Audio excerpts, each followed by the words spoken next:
Donc bonjour et bienvenue dans cette vidéo bilan du Festival international du film de La Rochelle, aka FIFLR 45e édition. Voilà.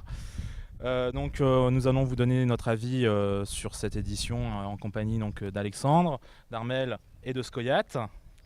Voilà, on va faire un petit bilan à la fois donc, du festival et puis pour ce qui concerne Nico et moi, on va vous faire un petit bilan aussi des vidéos qu'on a faites, qu'on vous a proposées. Je vous propose de commencer par un mini bilan comptable sur les films qu'on a vus, les séances qu'on a faites. Moi pour ma part j'ai fait 34 séances pour 30 films puisque j'ai vu 2 Fifi Brin d'Acier et 2 Laurel et Hardy. Sachant que c'était ma première participation au festival, donc je suis plutôt content. Je trouve que c'est pas mal comme bilan pour une première participation. Ouais, donc moi 34 séances avec 46 films, donc 30 longs métrages et 16 courts. Voilà, c'est plutôt pas mal quand même. Hein. Une exposition, une rencontre, la leçon de musique, une conférence. Voilà. Donc à ce niveau-là, c'est sûrement ma plus remplie en termes de choses autour des séances de cinéma. Donc ça, je suis plutôt content.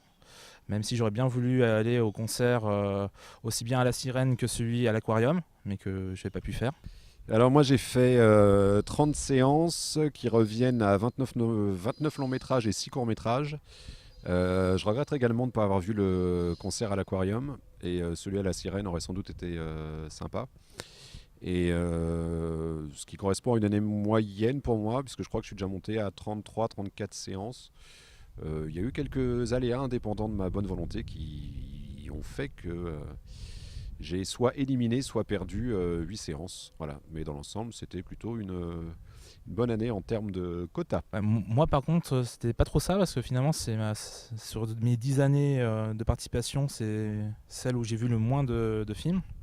Enfin, du moins, le moins de séances auxquelles j'ai participé. Donc, c'est un peu triste. Vu que c'était un peu une date anniversaire importante pour moi et que je voulais marquer le coup. Bon, il y a les vidéos quand même, voilà. Hein. J'ai fait 38 films pour 38 séances. Je vais vous dévoiler mon bilan de façon visuelle, hein, parce que y a des gens qui font des trucs classe, n'est-ce pas? Donc voilà, j'ai pris un nouveau calendrier à la fin pour qu'on puisse constater de toutes les séances que j'ai faites de façon un peu graphique. Voilà.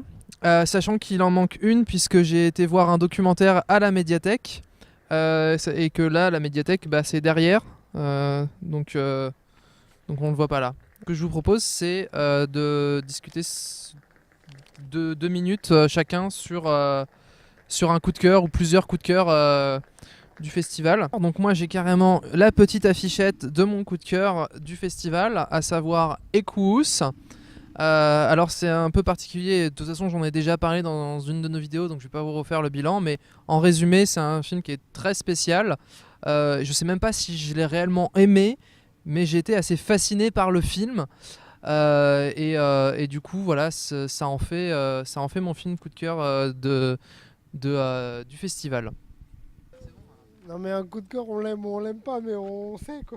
Moi, mon coup de cœur, La Palme d'Or, c'était mon coup de cœur, The Square. Et le film de clôture, donc Jeune femme. Et si je peux continuer sur les coups de cœur, j'ai aimé découvrir ou redécouvrir certains Hitchcock. Moi je suis plutôt sur un bilan globalement très positif.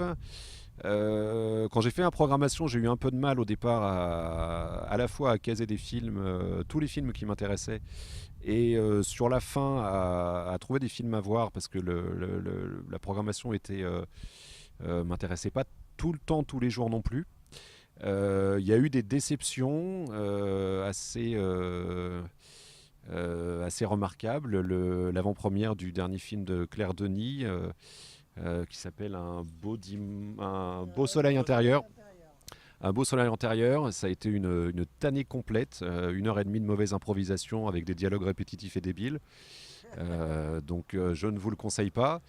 La découverte de Tarkovsky avec Stalker, là ça a carrément été une punition. même si Armel a été très friand de la blague du téléphone. On a eu un fou rire pendant la projection, mais, non, ça a été terrible. Vazescun, le documentaire québécois, m'a pas plu non plus du tout. Et puis hier, c'était avant la fin de l'été, un film franco-suisse entre fiction et documentaire, plus documentaire que fiction, qui là aussi ne m'a pas plu du tout. À côté de ça, par contre, plein de très très très bonnes choses. J'ai adoré découvrir ou redécouvrir l'œuvre d'Hitchcock. J'ai adoré voir Psycho sur grand écran. J'ai adoré La Corde. J'ai beaucoup aimé Les Enchaînés. Il y a eu également de très bonnes avant-premières avec le film d'ouverture Barbara d'Amalric, que j'ai beaucoup aimé. Hier, le film de clôture Jeune femme, qui est formidable, que je vous conseille d'aller voir également. The Square, la Palme d'Or, est très très intéressant. J'ai beaucoup aimé découvrir également certains films de Schlendorf, notamment Mort d'un commis voyageur. Maintenant, il faudrait que je voie la première version qui avait été faite au cinéma. Donc voilà, globalement un bilan très positif. J'aurais aimé voir plus de films. Du coup, je regrette certains choix qui m'ont emmené voir des films qui m'ont profondément déçu, au détriment de films qui m'auraient sans doute plus emballé. Et j'ai déjà hâte que la prochaine édition commence. Quand je pense qu'il y en a un qui dit du mal de Tarkovsky. Enfin bref, c'est dingue. Donc concernant mes coups de cœur, moi c'est plutôt les retours de flamme avec donc le programme Laurel et Hardy. Surtout, vive la liberté. Il va y avoir peut-être quand même La vérité sur Bébé Donge, que j'ai quand même pas mal aimé. Une femme disparaît. Downhill. Concernant mes déceptions, il y a The Pleasure Garden, le premier Hitchcock. C'est franchement mauvais, voilà, il n'y a rien d'autre à dire, c'est dommage. On se demande comment ça se fait qu'il a réussi à faire d'autres films derrière, mais tant mieux pour lui. Et tant mieux pour nous aussi, hein, quand même, voilà, faut bien le dire.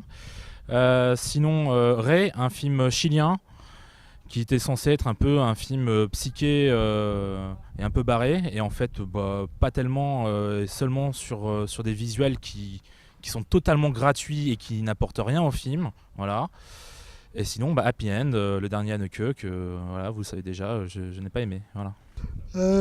Moi j'ai pas aimé comme Alex le Clair de Nid, et puis le docu-fiction avant la fin de l'été, j'ai pas accroché du tout non plus.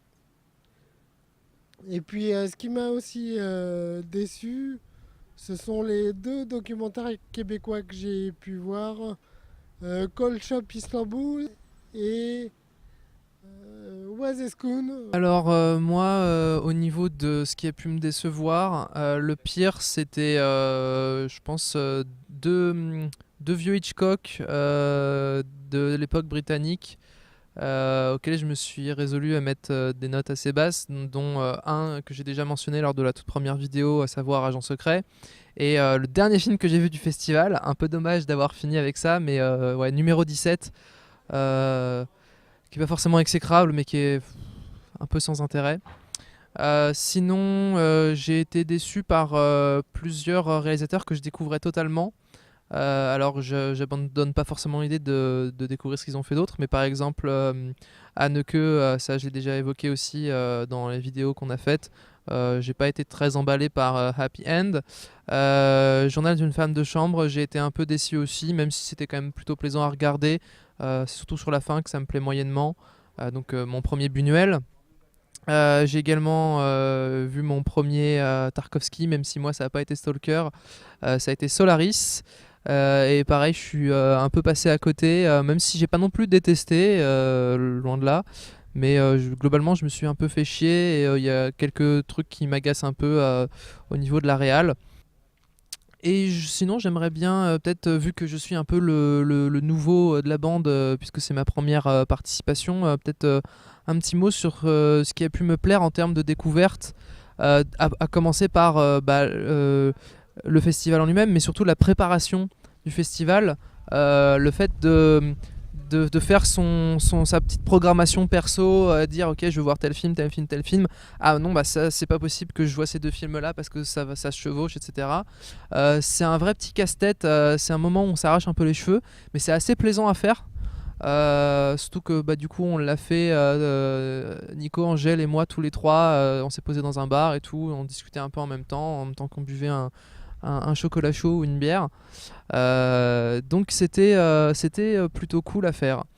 Donc je confirme ce que vient de dire Léonard, que le moment de la préparation du festival est également pour moi, qui le faisait cette année pour la 12e année, le moment le plus excitant, parce que c'est effectivement un casse-tête qui est super agréable à faire, ce moment où on est face à une sélection de 200 films qu'on doit dépouiller pour se faire sa propre programmation et ces heures qu'on peut passer à essayer de caser les films qu'on veut voir et pas, que ça se fasse pas trop au détriment d'autres films voilà, donc c'est effectivement le casse-tête le plus moi qui suis pas très casse-tête, c'est celui vraiment dans lequel je me plonge chaque année avec un bonheur infini.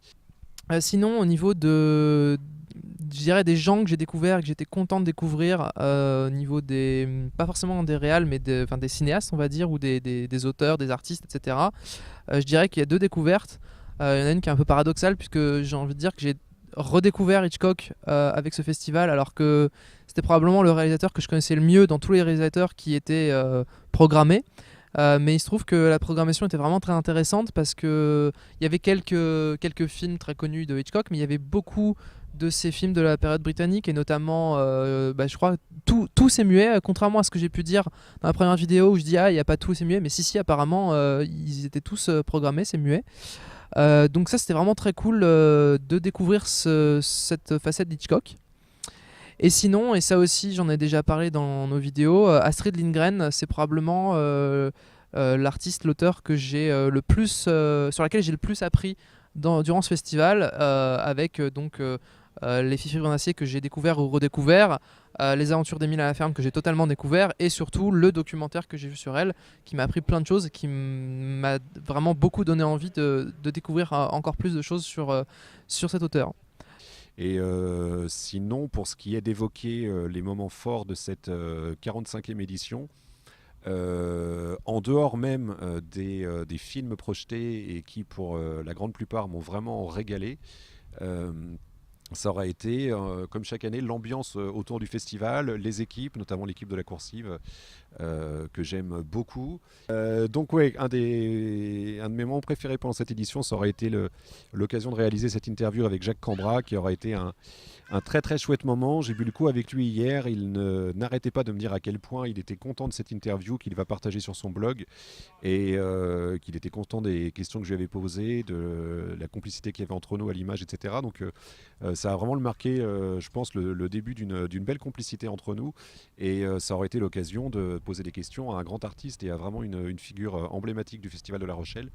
Et plus personnellement, ça aurait été l'un des grands moments également, le soir de l'ouverture du festival, les retrouvailles avec Mathieu Amalric qui venait présenter Barbara.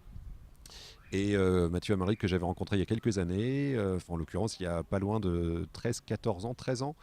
Et la dernière fois on avait bu un verre ensemble du côté de Chaillot avant qu'il joue une pièce au théâtre à laquelle il m'avait invité.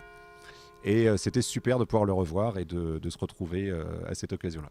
Voilà, moi j'ai adoré le festival, donc j'ai pas de moment fort précisément à donner comme ça, mais passer d'une salle à l'autre, rencontrer des gens, parler cinoche avec les festivaliers, ça a été un plaisir. Et donc j'ai pas de... Voilà, le festival est un moment fort. Moi, mon moment fort du festival, ça aura été la leçon de musique. Sur les 10 éditions auxquelles j'ai participé, c'est la première fois où j'y allais. Et vraiment, j'ai appris plein de choses. C'était vraiment très intéressant. Et j'ai passé un super moment. Moi tout à l'heure j'ai cité un peu mes découvertes positives, mais pas vraiment de moment fort. Si je peux citer un moment fort, je pense que c'est la nuit avec Schwarzy. Parce que mine de rien, c'est comme élément de la programmation à découvrir, c'est assez intense, même si ce n'est plus une nuit blanche comme le regrette énormément Nicolas. C'est quand même assez plaisant à découvrir. Mais ouais, c'est un moment assez particulier du festival et c'était vraiment très très cool de découvrir ça. Voilà, donc du coup, pour notre petit bilan sur ce festival, ce FIFLR 2017, Donc globalement, je pense qu'on a tous très envie, très hâte de se retrouver l'année prochaine, en espérant qu'on n'aura rien qui nous en empêchera. Je vous laisse dire un mot de la fin. J'ai adoré participer une 12e fois à ce festival et j'ai hâte d'être là l'année prochaine pour la prochaine édition. Donc je suis très content d'avoir enfin atteint ce nombre symbolique de la 10e participation à ce festival. J'espère que l'année prochaine sera encore meilleure, que je verrai encore plus de choses qui m'intéressent. Voilà. Et puis toujours content de retrouver les potes au festival. Hein. Et puis voilà. Alors pour ma part, pas de chiffre symbolique puisque c'était ma 12e édition et que 12, ça correspond pas à grand-chose. Par contre, très satisfait de cette 45e édition du Festival international du film de La Rochelle qui était globalement de très grande tenue et de très grande qualité. Et puis, comme à chaque fin d'édition, je suis partagé entre soulagement et tristesse. Soulagement parce que pendant 10 jours, j'ai avalé 4 sandwichs au jambon. Voilà, donc à base d'un repas pour un repas un jour sur 2. Donc je suis content de pouvoir retourner manger.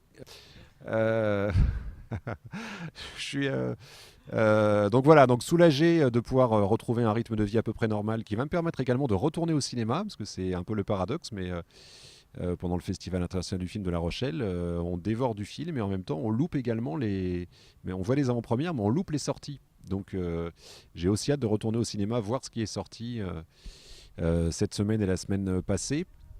Et puis tristesse évidemment que ça se termine, puisque c'est quand même un moment de cinéphilie, un vrai marathon de cinéphiles exceptionnel à vivre, qui est à chaque fois un vertige et un tourbillon passionnant, exténuant et réjouissant et hyper excitant. Donc j'ai hâte de revivre toutes ces belles émotions dès l'année prochaine, en espérant que la programmation sera comme cette année, et plus que certaines années précédentes qui m'avaient un peu déçu, soit encore de qualité. Mon mot de la fin, c'est très bonne découverte et à l'année prochaine. Donc voilà, donc on est fatigué quand même de ces 10 jours de festival, il faut bien le dire. Hein. Je sais pas si ça se voit, mais on est fatigué. Sinon, pour le bilan, on a réussi à faire nos 10 vidéos par jour, là, tous les jours. Là, et 11 maintenant avec cette vidéo bilan. C'était du boulot. Merci à Angèle parce que franchement, il s'est donné corps et âme pour le montage. Oui, c'est cette andouille là. Voilà. Merci à toi, andouille. Allez. Ah, mais je suis bien ici. Allez. Bref, plutôt content quand même d'avoir réussi à faire ces vidéos. Faut dire que avant le festival, je n'étais pas bien sûr qu'on puisse y arriver à tenir ce rythme quand même, hein, faut bien le dire. Donc voilà. On espère que ça vous a plu, que l'année prochaine on vous fera des vidéos de meilleure qualité encore, que peut-être que vous nous ferez des retours justement pour l'année prochaine afin qu'on fasse des choses qui soient plus dans ce que vous attendez. J'ai envie de faire un mini bilan comptable des vidéos. Outre le fait qu'on a réussi à faire les 10+1 vidéos, voilà, me suis juste amusé à faire un petit compte du nombre de vues qu'on a fait en cumulé. Donc on est à 742 au total. Ce qui est pas mal. Et je précise tout de même que au moment où j'ai fait ce petit bilan comptable, la dernière vidéo, c'est-à-dire la vidéo qu'on a sortie aujourd'hui, au moment où on tourne cette vidéo, la vidéo en question était sortie depuis seulement 4 heures. Voilà. Sinon, je suis très content effectivement d'avoir réussi à tenir l'objectif de faire une vidéo par jour. C'était pas gagné d'avance, voilà, c'est la première fois qu'on fait ça, et puis faire ça pendant qu'on voit plus de 30 films, c'est pas le truc le plus évident du monde, donc c'est une grande satisfaction franchement, même si alors on est conscient que il y a des défauts dans les vidéos qu'on vous a proposées, ce qui est logique parce que une vidéo par jour, on n'a pas forcément le temps de refaire des trucs qui ont été un peu faits moyennement bien, voire pas bien, à l'arrache, voilà, mais on est quand même content d'avoir pu vous proposer ça, et puis je pense qu'on a un peu appris en cours de route pendant le festival. Je pense qu'il y a eu deux petites améliorations qui sont pas forcément ultra visibles, mais ne serait-ce qu'en termes d'organisation. Donc on espère qu'on pourra vous reproposer la même chose l'année prochaine et pourquoi pas sur d'autres festivals. Et en espérant que du coup on sera mieux rodé et mieux préparé pour faire ça. Et par ailleurs, je pense que ça peut être bien de faire un peu toute une série de remerciements parce que voilà, ne serait-ce que par exemple l'ordinateur sur lequel on a fait le montage, il nous a été prêté par Alexandra. Donc on remercie Alexandra et Laurent aussi, n'est-ce pas? On remercie évidemment Alexandre et Armel que vous avez vus juste avant. Voilà. Merci Alexandre. On les remercie chaleureusement. On remercie toutes les personnes qu'on a eu la chance d'interviewer. Je ne sais pas si je vais toutes les lister, mais je tiens quand même à citer au moins Paul, le journaliste, puisque lui aussi nous a fait des retours qui, je pense, nous ont été assez utiles sur le reste du festival. Voilà. Serge Brombert qui a été très très sympa à interviewer et qui est globalement une personne très gentille. J'ai envie de remercier le bar Le Zinc qui nous a accueillis quand même à 3 reprises et qui a accepté qu'on filme à l'intérieur. Ils ont été très très sympas, très très accueillants. Donc on remercie également le bar Lion pour le prêt du micro, parce que oui, on a eu un petit souci avec le micro qu'on avait en début de festival. On a dû en changer. Donc voilà, merci beaucoup, parce que sinon les dernières vidéos auraient été foncièrement différentes. Oui, on remercie également Ciné Plus pour nos accréditations qu'on est très content d'avoir gagné. Alors on précise que c'est absolument pas en rapport avec nos vidéos. Nos vidéos, on avait déjà prévu de les faire avant de gagner ces passes et on n'a pas du tout contacté Ciné Plus pour avoir ces passes. C'est simplement qu'ils ont organisé un jeu concours sur la page Facebook. On a participé et on a gagné. C'est un pur coup de bol, mais on tient quand même à les remercier, même s'il n'y a aucun lien avec ces vidéos. Donc si on oublie des gens qu'on n'a pas remerciés, on s'en excuse. De toute façon, on remercie absolument toutes les personnes qui ont contribué de près ou de loin à ce que ces vidéos se fassent dans les meilleures conditions possibles. Et puis j'ai envie de remercier aussi Giorgio qui a un peu aidé pour ce qui est des publications Facebook et Twitter pendant qu'on était au festival. Donc voilà, globalement on est très satisfait des vidéos qu'on vous a proposées tout en ayant conscience des défauts qu'elles peuvent avoir. On est très content d'avoir réussi à les faire et on espère qu'on pourra vous reproposer la même chose l'année prochaine ou dans d'autres festivals et on espère que ce sera encore mieux pour ces prochains journaux de bord. Et puis on vous retrouve très prochainement sur la chaîne pour de prochaines vidéos. Salut!